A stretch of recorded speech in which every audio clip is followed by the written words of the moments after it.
Hey guys, Welcome back to another episode of Pew Time with Tony. and Jackie. Why would you want to screw up this early in the beginning? I don't understand. I wanted to throw you off your game. Have I done it? Yes. Mission accomplished. Ugh. It has been a very fun weekend. Has been. Very Until fun. now. No, the energy is still flowing. It is not. Weekend energy. Bring it into the weekday, guys. Gun Anyway. news. Yes, gun news. The gun news is it's a little barren. Some of it is Lackluster. Yeah, it's not that interesting, and some of it is slightly more better-ish, more better than Rookie. You not. better silence your phone, sir. See, listen, this wouldn't have been a problem if someone didn't switch it up in the beginning. This is all your fault. Yes, I took your phone off silent when I said Tony. Okay. Okay. All right. Okay. Anyway, gun news.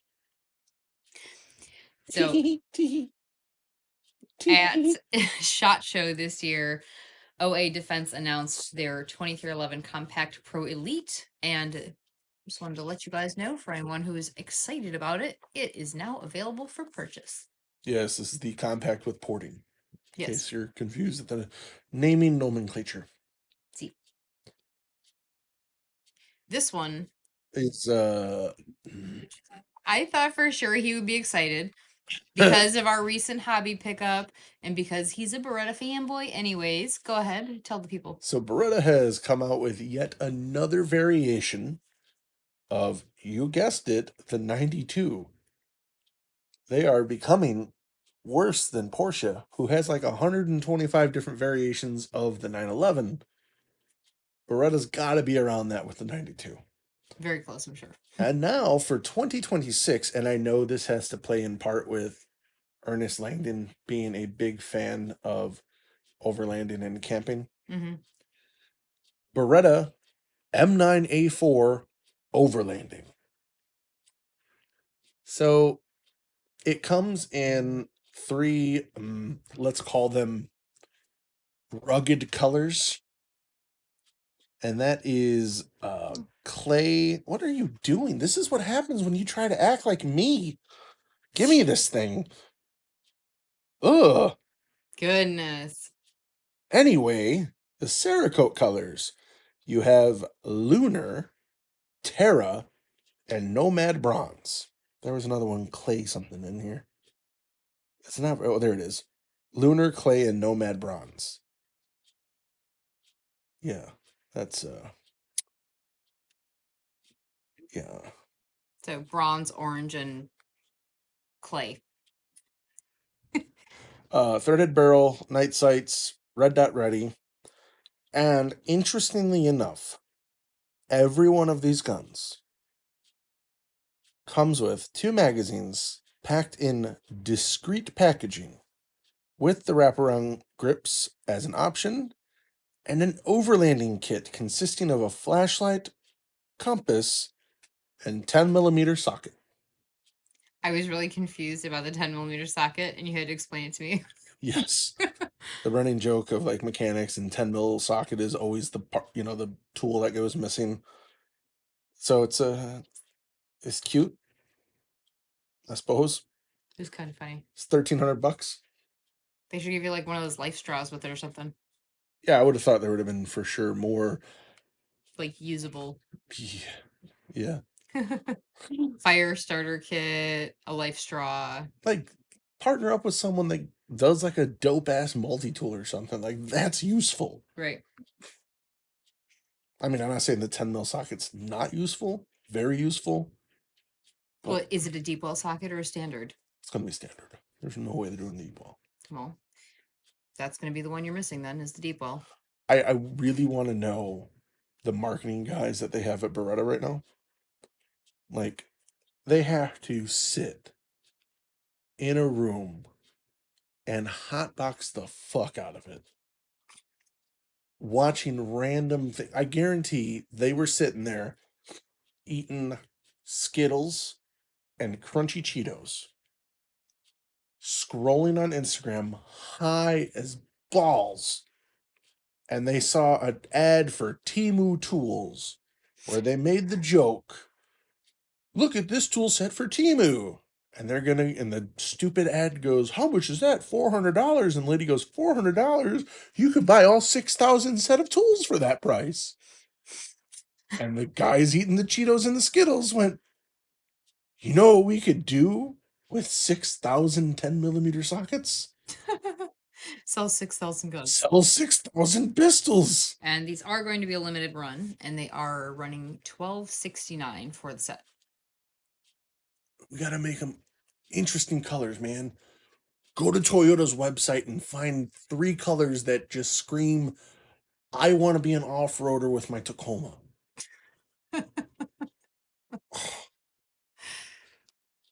That's funny. Anyway. Do you remember when the first M9A3s came out? Those awesome ammo can kits that they had? Okay, they weren't even that awesome. It was just different enough for the time. They were plastic shit ammo cans. Yeah. But how they packaged the gun in it was cool. Yeah. Like, you see someone walking around with an ammo can, you don't assume that it's like completely custom foam cut out inside for the gun and the mags. Like, I thought that was really neat. Yeah. I hope they do something like that with this one. I don't know. This says like, discreet. Like a roadside emergency kit, but you open it up and there's your magazines inside. It's going to be something. I mean, that's probably it. See, to me, discreet is like, it's like a hard case, but you don't know it's hard. Because on the outside, it's got like a crumpled up sniper style camouflage of an In-N-Out bag. That's discreet. See, you just there's trash in the back seat. Exactly. And there's a $1,300 gun in there.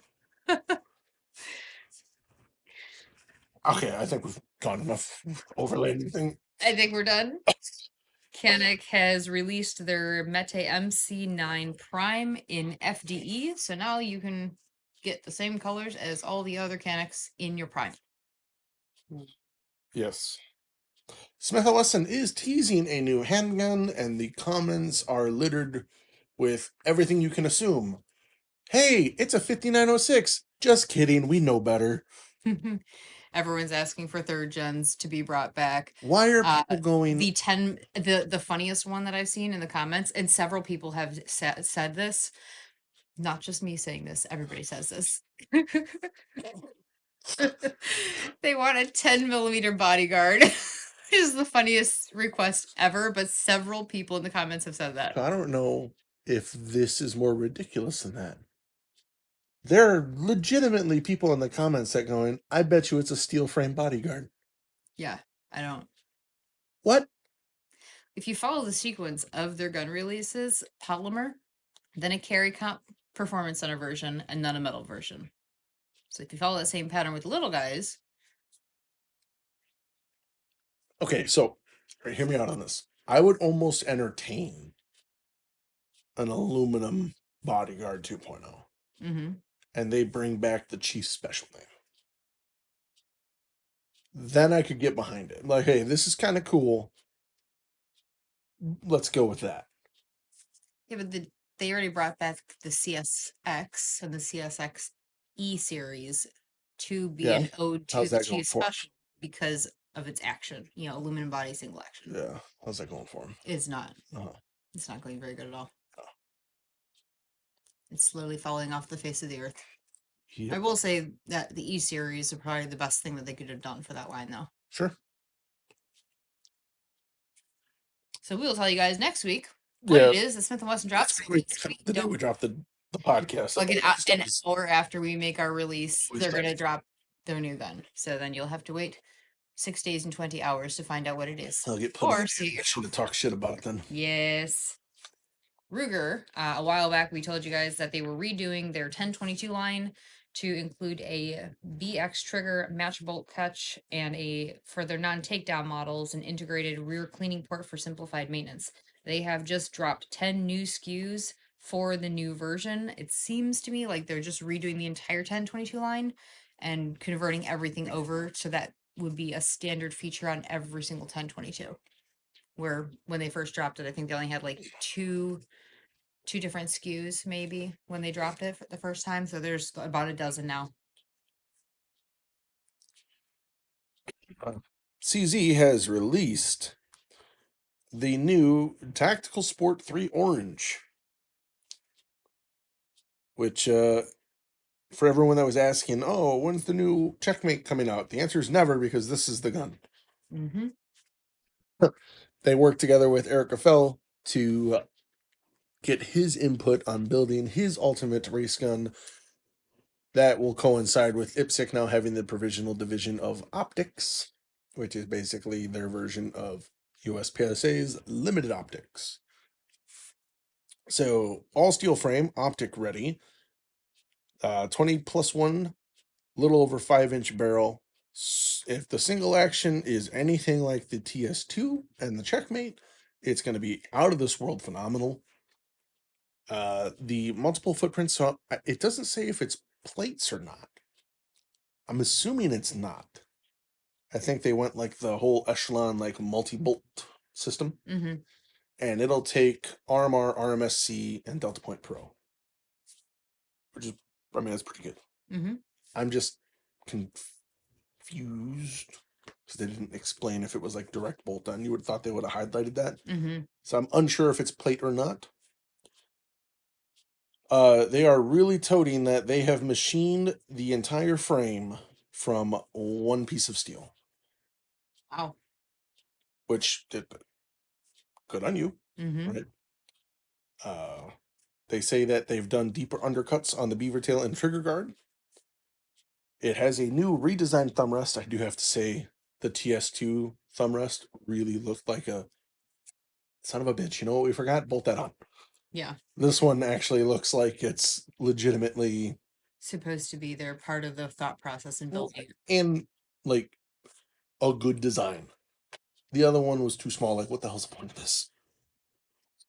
Comes with G10 grips, front serrations.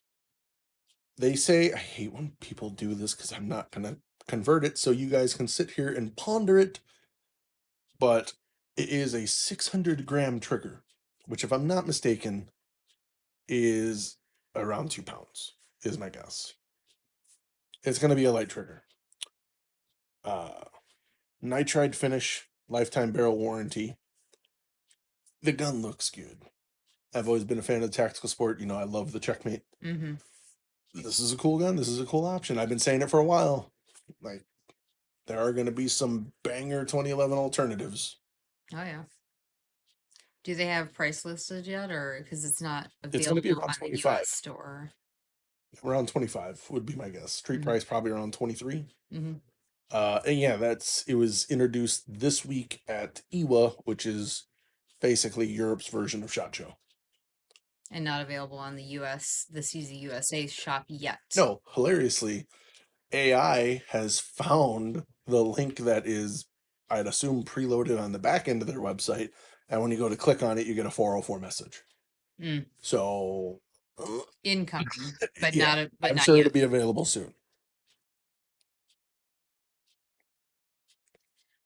I showed you something that, seeing as you're in love with 44. Oh yeah. Oh, I'm really excited about this, and it's gorgeous. It is a David I just say Pendersol is yeah the way I know him. Partisoli. It's a double-barreled rifle in 44 Magnum.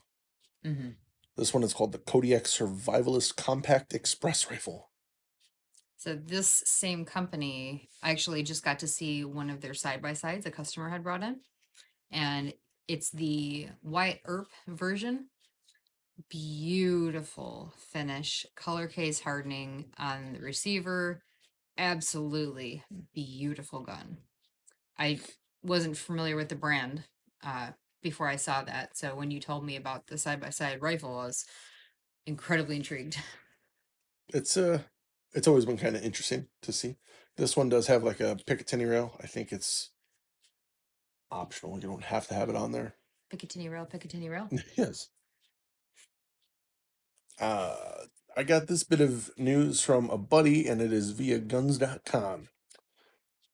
A measure was introduced this week to the West Virginia State Senate that would restore lawful machine gun transfers to the public, citing a clause in the Hughes Amendment. West Virginia Senate Bill 1071, the Public Defense and Provisioning Act, would create an Office of Public Defense within the West Virginia State Police. That office, put plainly, would be tasked with selling machine guns to interested members of the public who could legally possess such a firearm. That would be included, but not limited to, full auto or select fire AR-15 M16 platform, M249 type, MP5 type machine guns, all for a $250 surcharge. Those who receive a machine gun through the program could transfer it to another qualified individual for a $270 fee paid to the state. These transfers done by the state would be in line with the federal exception for states codified under the circa 1986 Hughes Amendment, which otherwise bans the sale of new machine guns to the public. The bill filed this week by Republican State Senator Chris Rose and Zach Maynard was researched and prepared by Gunners of America, which hopes other states will file similar legislations. Never going to be Illinois, Right. but very, very cool. Very exciting. I mean, everything about that is cool. Like, machine guns are fucking cool, so. Right.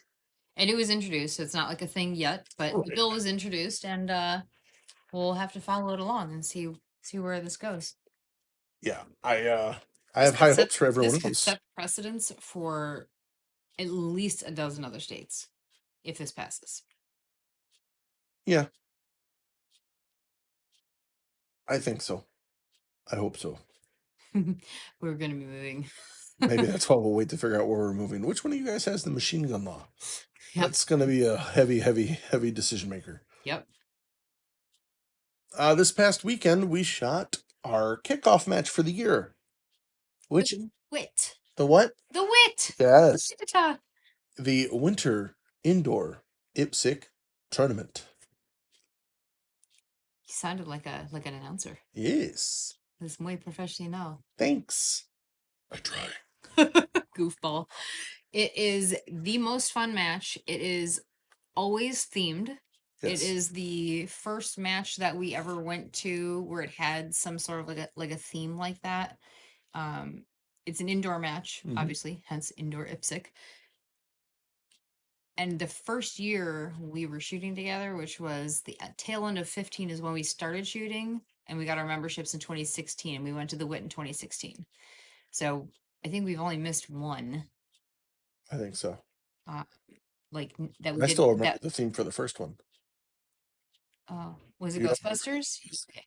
So I thought it was Ghostbusters. Like you had to sit in a chair and hold like a gigantic brick with a handle on it, which was the ghost vacuum, or Yep. and then you had to, when the timer goes off, you had to drop it on a stomp pad.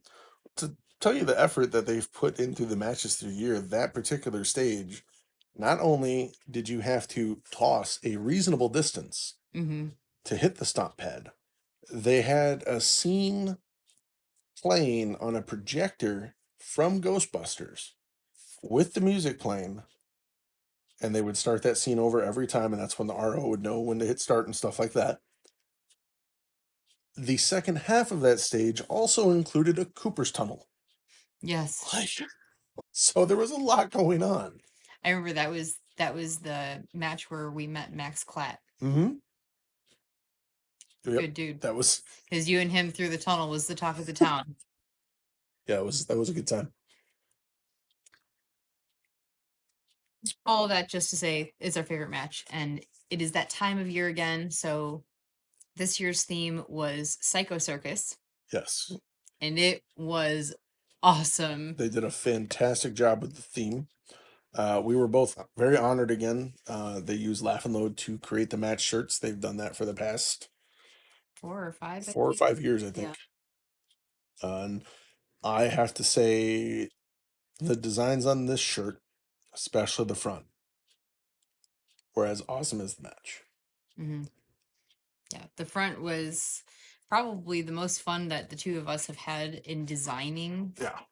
Part of the shirt together was like letting the creative juices flow. Yeah.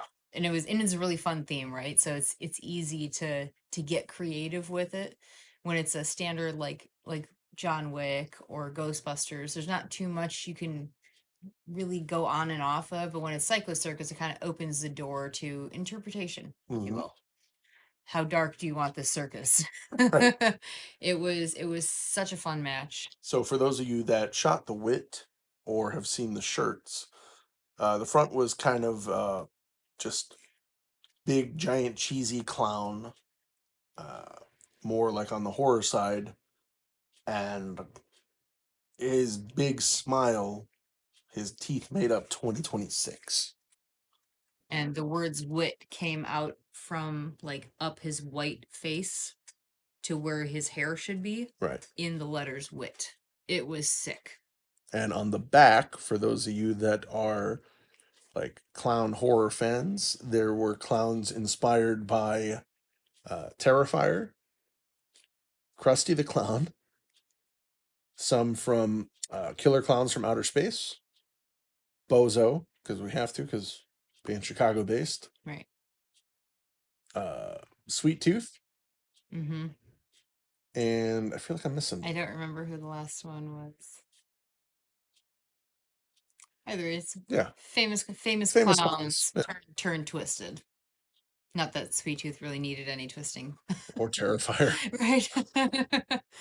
But really, really, really good. No. The whole thing, everything like went together really well. The dark stages were awesome. The black light work with the images, stuck to the double stack barrels and on the walls of these dark clowns with the black light just brought out the white face paint that they had only, and they looked so good. Yeah, these were the best, I think the best dark stages they've had ever. And the stages in general were really, really good this year. I mean, some were on the more basic side, but they were still a nice mixture of fun. Mm-hmm. Yeah, three, and seven, I would say were probably like pretty basic, but you had to like get down on one knee at the end to shoot underneath the wall, which was something different. Yeah, but it's good to have a mix of stuff. Yeah, short, medium, and long courses, stuff that's not tall people friendly, and stuff that's not short people friendly.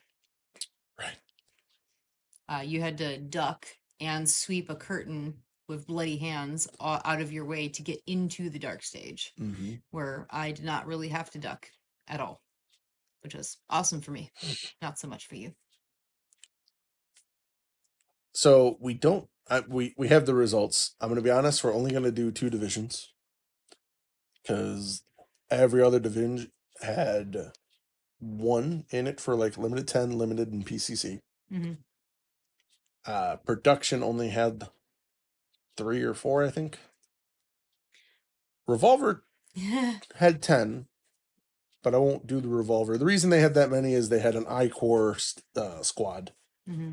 So it was cool to see them kind of like toting around their wheel guns, getting migrate ready over. for the match. Yeah. So the 2 main divisions were limited optics and carry optics. And I'll say it right off the front to all of our gunslinger family. I apologize. Or I'm sorry, we're gonna do. Ooh, wow, I'm messing up. We're gonna do limited optics, open, and carry optics. My bad. So for open division, we have 3rd place Scott Whitkey, 2nd Heath Creer, 1st place Albert Yao. And then for limited optics, we have 3rd place Dave the Shooter Del Rosario, 2nd Elmer Rodriguez, 1st Mike Boughton. And then carry optics, as I'm having some horrible internet. Here we go. 3rd place Chad Nelson, 2nd Michael Dublin, 1st place. What the heck is that? JC Wall. Jacek? Yeah, there we go.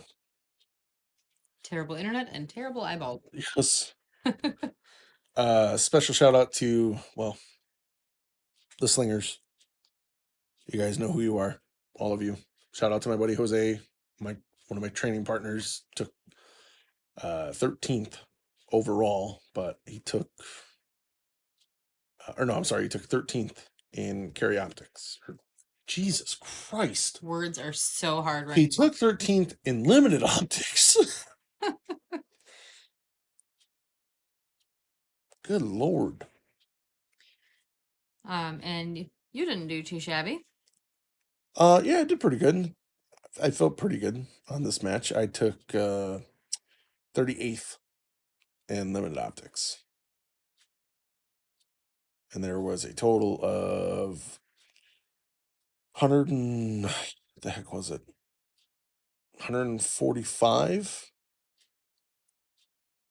There were 60 in limited optics, but there were 150 some odd shooters total. Yes. So I was right. He took 13th in overall. Oh, we're back on Serrano? Okay. I don't. I'm losing my mind, man. In case anyone's interested, out of 60 limited optics shooters, I placed 55th. All right. So are we jumping into our weekend shooting? We are, yes. Okay. Go ahead and tell people when the last time you shot a match was. The second Sunday of July in 2025. Yeah. So 8 months and 2 weeks. Been a minute. Been a minute. Which I'm not mad or upset or discouraged about placing 55th out of 60. Man, I can't had shit. A really Jose shot carry optics. Oh my god. Get it out of your system so we can move on. He took 7th in carry optics. We're moving on. Son of a bitch. Well, you know, It's been a rough day. He's going to be listening to this tomorrow and he's going to thank you for all of the accolades and shooting multiple divisions in one day. Yes. So I'm not mad at all about, the outcome of how I did. I didn't expect to do any better than where I landed. I didn't dry fire like I told you guys last week that I was going to. It didn't happen. I did wear my gun in a new holster 3 days this week at work to get used to it. And so I did a couple of draws, but I wouldn't call that dry fire, just getting to know the holster and the angle and the height and everything. I feel like I did well for not having done anything. I only screwed up really bad twice. One of them was a screw up that didn't involve the gun at all. I had faulty ammo. It was my own fault. Yeah. I grabbed enough rounds for the match out of the ammo I trusted. And then I said, you should always have extra. I'll preload these 4 mags and take them with me using this random ammo I found. The random ammo I found was not with the shootable ammo for a reason. But I forgot what the reason was. So I loaded up my mags, and on the first stage, I got a squib. That was completely my fault. So I unloaded all of the backup ammo, dumped it back in the bottom of my bag, and used the stuff I intended, and had no more ammo issues till 3 stages later, when I didn't seat my mag properly, shot 1 round, and my mag fell out. That wasn't an ammo issue. That was not an ammo issue. That was a me issue. So those are my 2 big screw ups. What I will say I feel like I did really well was stuck to my stage plan. I had like a slight brain fart in one shooting position where I wasn't expecting the steel to fall. When I shot one steel, the other one already fell. So I got excited, right? Oh my gosh, I don't have to shoot it. It just fell on its own. So I transitioned to the next position. Instead of reloading my mag into that next position, I just dawdled over there, just very excited. 1 less round. Well, those are my little brain farts. Otherwise, I feel like I did a really good job at planning everything out, at staying like in the zone.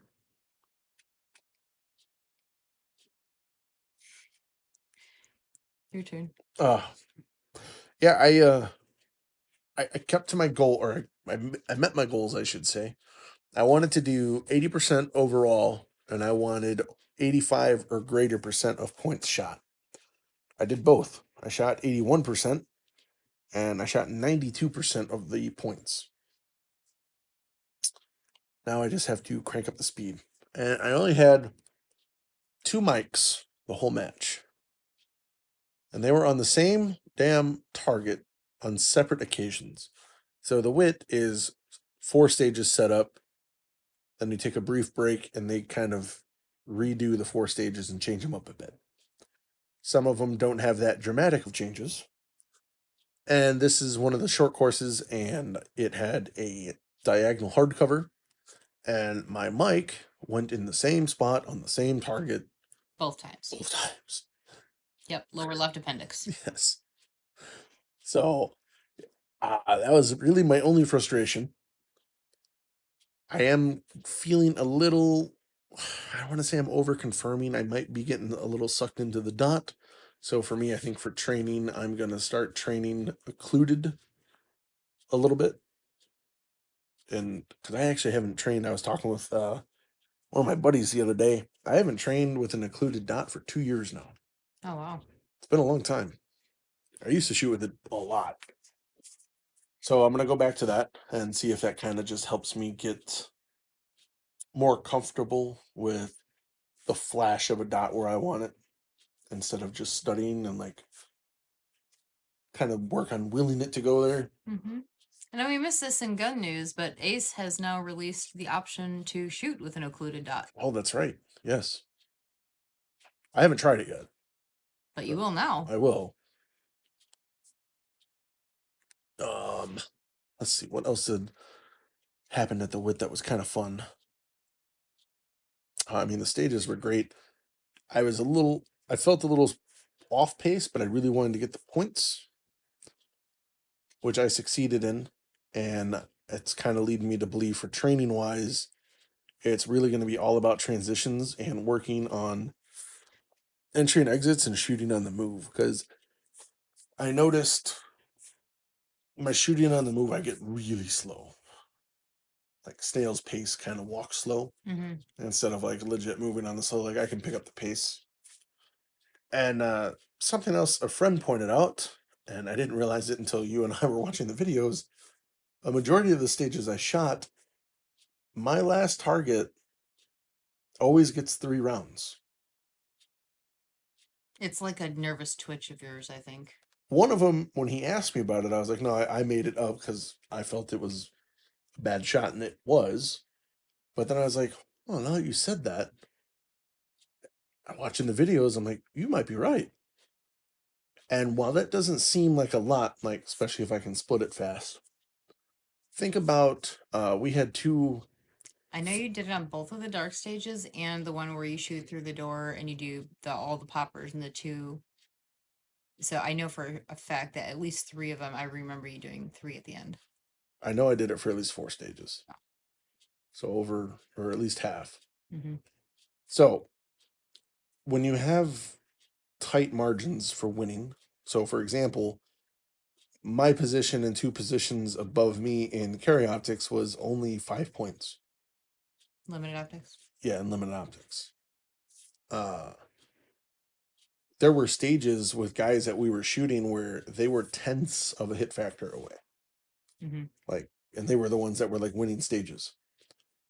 So one extra shot on the target that's not required doesn't sound like a lot until you realize that if you do that for 4 stages, and say your average split, if you average it out, is 0.2, so 2/10. That's a whole second across 5 stages. So a whole second added at the end of the match, which could easily cost you if you're in a tight race with someone. Mm-hmm. So it was an interesting catch on his part. So thank you for that. I'll be looking at that, and maybe it is just a nervous twitch. Or maybe every last target I look at, I'm like, it's time to do it for the gram. Split's good, chicks. Yeah, the split demon takes up. I don't know.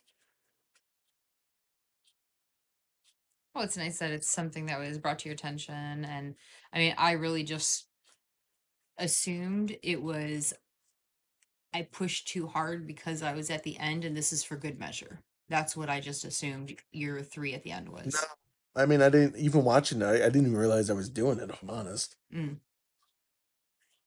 I noticed it. I noticed that on quite a few of them, and you do it a lot on other stages as well, where it's like the last one. And I just, like I said, I assumed it was, you're pushing because you can see the finish line.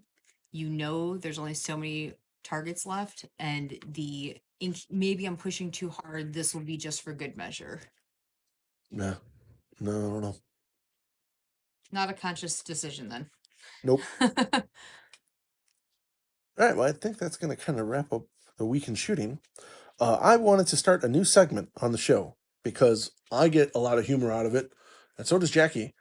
And I thought this would be perfect to kind of let you into her world.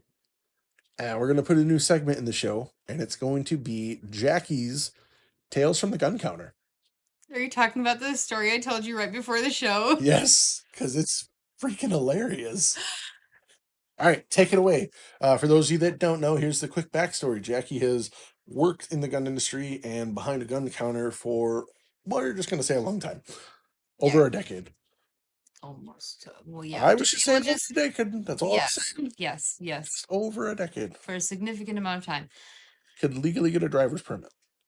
Actually, it could legally have a license in some states.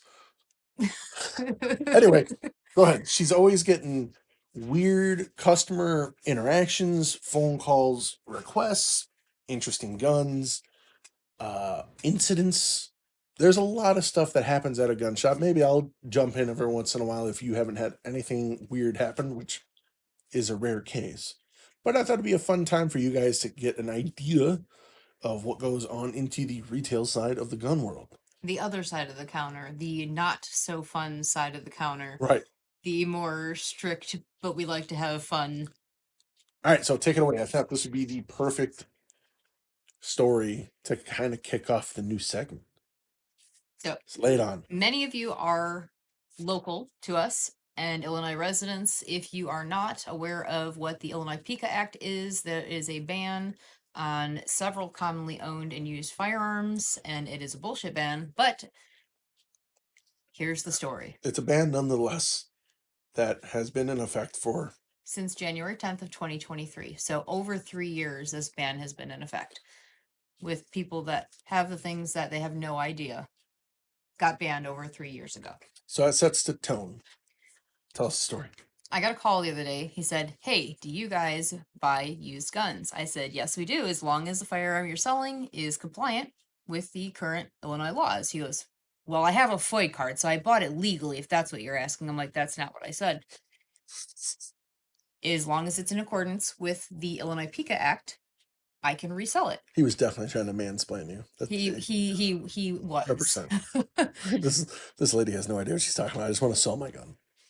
I said, "Well, the Illinois PICA Act, he goes, well, I bought it just like a really long time ago. So anyways, it's a Beretta." I'm like, "Okay." He goes, it's a M9A3. I said, "Does that by chance have a threaded barrel?" Which I already knew the answer. And he goes, "Yeah." I said, "No." He goes, "Well, what do you mean?" I'm like, "No, I can't resell that. It's not compliant for Illinois." He goes, "Well, I bought it I don't know." I said, "More than 3 years, 1 month, and 2 weeks ago?" He goes, "Well, yeah." I said, "'Cause that's when they banned them." And he goes, "Well, how am I supposed to know what's legal and what's not legal?" I said, "Well, sir, you have a FOIA card." He goes, "Yeah." I said, "You ever log into your account?" He goes, "Yeah." I said, "The box that pops up that you close right away?" He goes, "Okay." I said, "That says, here are a list of the new laws. Click here to read them, but you closed it." This happens on a regular basis. I have a conversation like this at least once a shift. It is infuriating. But funny. It is funny when I come home and I tell you, because you understand. It is so nice to have a spouse that understands the industry so that I don't have to explain the industry and then tell you why I'm frustrated. I love you for that. Oh, thanks. And now we're educating you guys. So, one, it'll make you better customers for your local gun store. And two, you can get some humor out of it because a lot of these are pretty funny. Yeah. I guarantee you I'm going to have something that's going to like make your guts pop every single week. Good. Laughing. So I'm happy for the new segment. Awesome. All right. Questions and CCCs. Did not get any CCCs this week. Those would be carry, compete, crushes. You can send any questions, CCCs, topics, or anything that you'd like us to talk about on the show to pewtimepodcast@gmail.com or at Laugh and Load on any of the socials. Some of the questions that came in, this wasn't really a question, but someone sent me this. I thought it was kind of interesting. Is way above my pay grade as far as technology is concerned. But they sent me this post, and it said the industry continues to feel the strain as AI data centers demand drives up the cost of key components. Gamers in particular are facing soaring RAM prices as supply tightens. Highlighting just how extreme the situation has become, a Michigan man recently posted on Reddit claiming that it's now cheaper to buy an AR-15 rifle than 64 gigabytes of DDR5 RAM. As the pressure to keep upgrading hardware continues, even those who aren't gamers, many consumers are questioning whether nearly $1,000 of 64 gigs of RAM is justifiable. As one Redditor put it, one lasts forever with proper care, the other one is obsolete in a couple of years. Kind of funny. Technology. Clearly, they weren't buying AR-15s prior to COVID because they were only like $500. Right. Damn inflation. Take that, data center.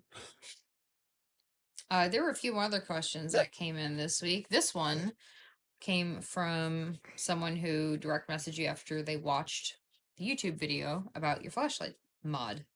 So it says, watch the flashlight video. More confused. Should I add more weight to my gun or no? Okay, so I did put out a new video, and I'm not gonna lie. Listen, I've been embracing the gun tuber thing, and this title may have been a little clickbaity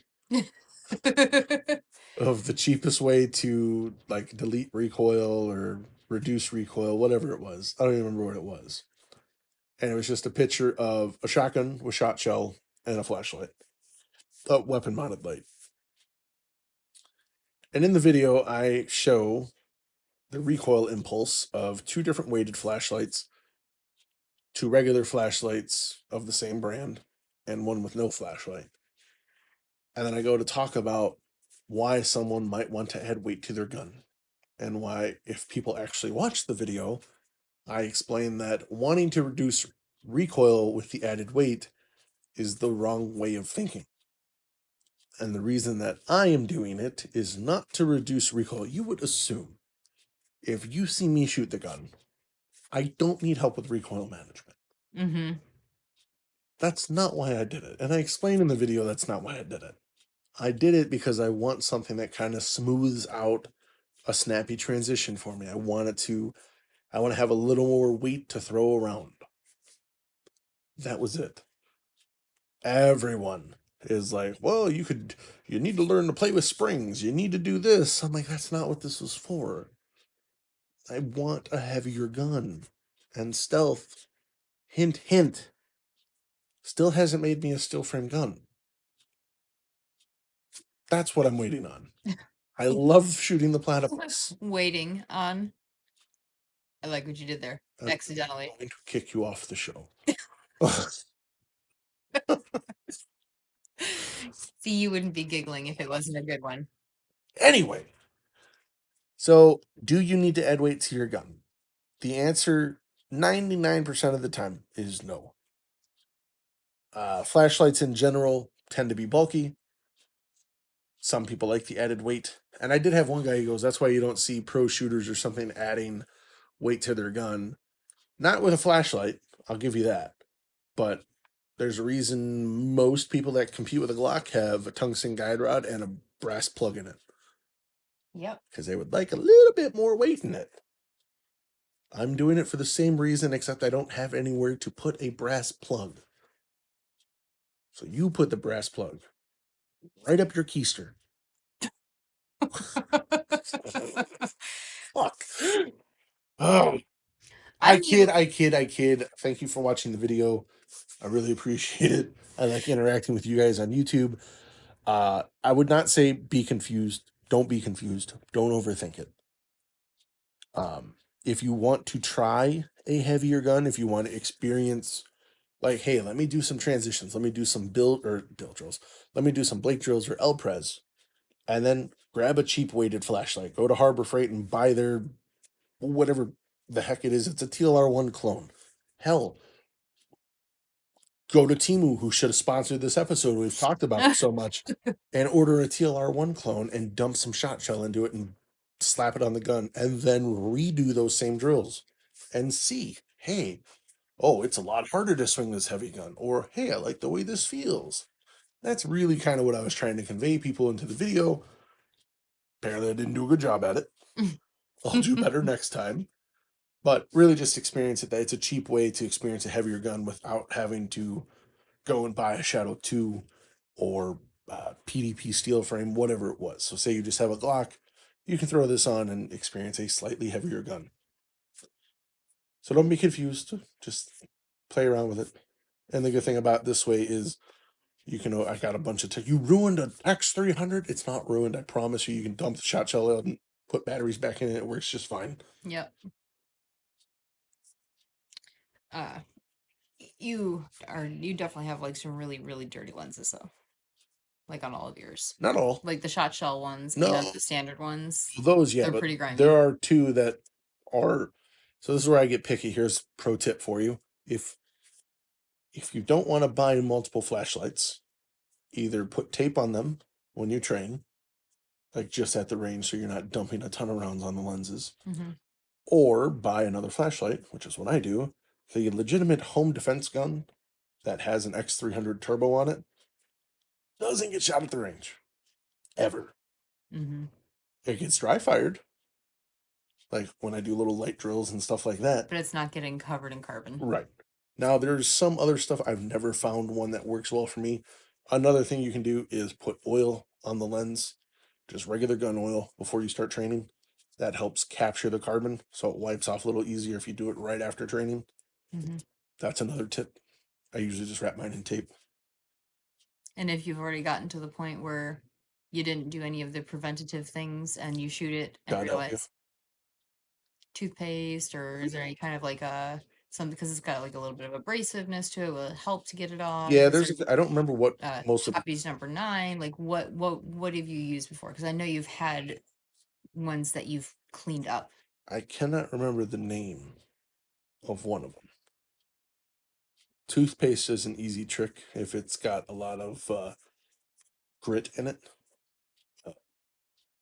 So toothpaste, not tooth gel. Right. Yeah. Do a paste. One guy recommended doing flits because it's a slight abrasive. It polishes the lens, but I wouldn't recommend that. Because you're taking a lot of material. I mean, You're scratching flits. it. You use flits on metal. You're gonna eat away with the covering on that glass. You'll have to search it up. I don't remember it on hand. There are a couple companies that have come out with some weird chemical voodoo magic that's supposed to work really well. I've just not done it. Apparently I'm a Neanderthal, and I was like, oh, just put tape on it. Well, I mean, it's easier to do something preventative so you don't have that issue than to deal with the problem after the fact. So, not really Neanderthal. Smart little keister. Oh, we did a today's word of the day. Word of the day. Keister. I do want to preface this episode going back to the keister thing and where the brass rod should be put. This is the first episode in quite some time. The butt plug I thought was good. That is not what I was going to say. That we are filming this after coffee and Form Energy and pizza. This is a very productive day. It was a productive day. Very busy, very productive, and a shit ton of caffeine. Yeah. Where when you guys get us in the morning, it's like a few sips into the coffee, and the coffee kicks in around the time we say, "See you next week, guys." Yeah, this is a very real episode. Yes. One more question. Okay, what is it? What is the next match you are shooting? Interesting. What is the next match you're shooting? Northern Illinois. Just kidding. No. I do want to shoot. I'm hoping weather dependent 2 Oak Park matches before then, the April and the May. You think you need to be a little bit more specific. It's not really weather dependent. It's jacket dependent.